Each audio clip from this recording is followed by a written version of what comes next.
you doing? Hi. Nice to meet you.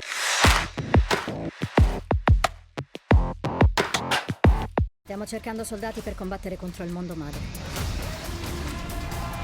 Ti posso aiutare? Pagatemi quanto vale per voi. I play Kai, who's like a guide to the galaxy. You know, he sort of flirts around with the wrong side of the law. If you got a problem, he's probably if he can't fix it himself, you'll know a man who can.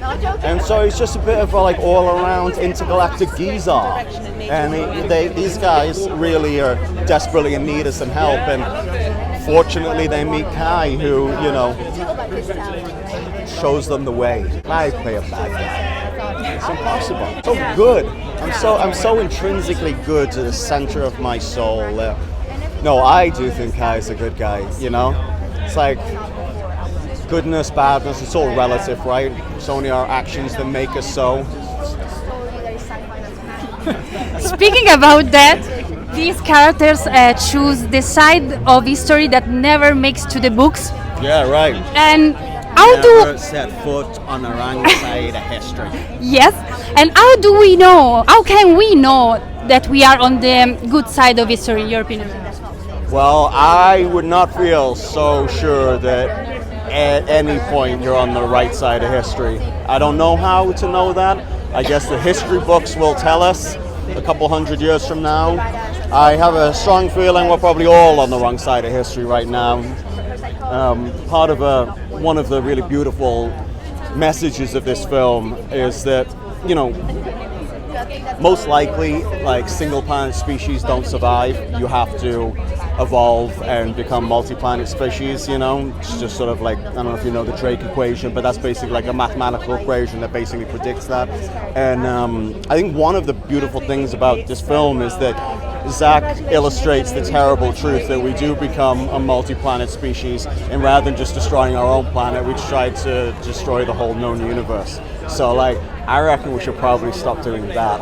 And until we start doing that, we're all the bad guys. And speaking about that, do you really believe that kindness is a virtue worth dying for, as Cora says?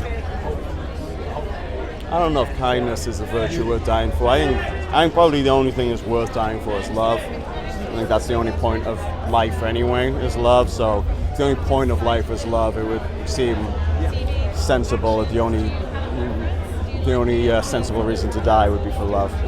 But I'm just trying to avoid death altogether.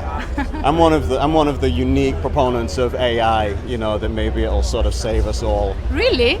I mean, not really, no. I don't know. Actually, I don't know anything about AI, and I try to stay in the present, live right now, and not try to get too hysterical about what might happen tomorrow. Sorry, this is a very depressing interview, isn't it? No, I think it's my fault more than your fault. I don't know. Sometimes, you know, you're like stuck in a hotel room by yourself for a week, you know, talking about like vacillating between like deep and meaningful conversations and the most like superficial, ridiculous conversations you can have. And it ends up putting me in a rather strange existential place. So by the time I'm on the red carpet, I sort of sound like a lunatic, you know? No, I love existential. It's my thing. So. This is your. That just means you're a lunatic too. Yeah, we are two. Okay. Yeah. All right. Rebel mood. There's yeah. safety in numbers. Thank you so much. Thank you. I hope there's at least 5 seconds of this interview that's usable. Yeah. Good we luck. use everything. Oh Thank boy. you.